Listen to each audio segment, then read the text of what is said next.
In today's video, I'm going to teach you how to use Google AI Studio for VoiceOver. To get started, open your web browser and go to Google AI Studio. Once the site loads, click Get Started or try Gemini, depending on what you see on the homepage. After that, sign in with your Google account so you can access the workspace and the voice generation features. This is the main area where you'll create and manage your audio. Once you're inside the platform, look for the Generate Media section or find the area labeled Speech and Music if the layout appears a little different. From there, choose a model that supports audio output. You may see options such as Gemini 3, 1 Flash TTS Preview, or Gemini 2 5 Pro Preview.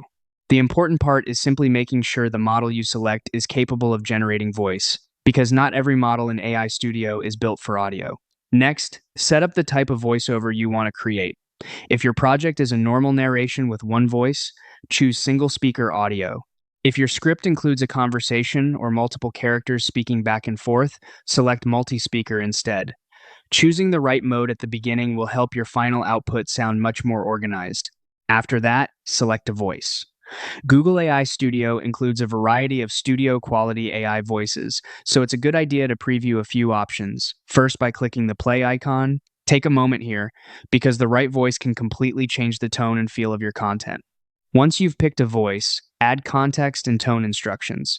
For example, you can describe the delivery as energetic and confident, or calm and professional. These simple directions help the AI produce something that sounds more natural and better matched to your project. Now paste your script into the main prompt box.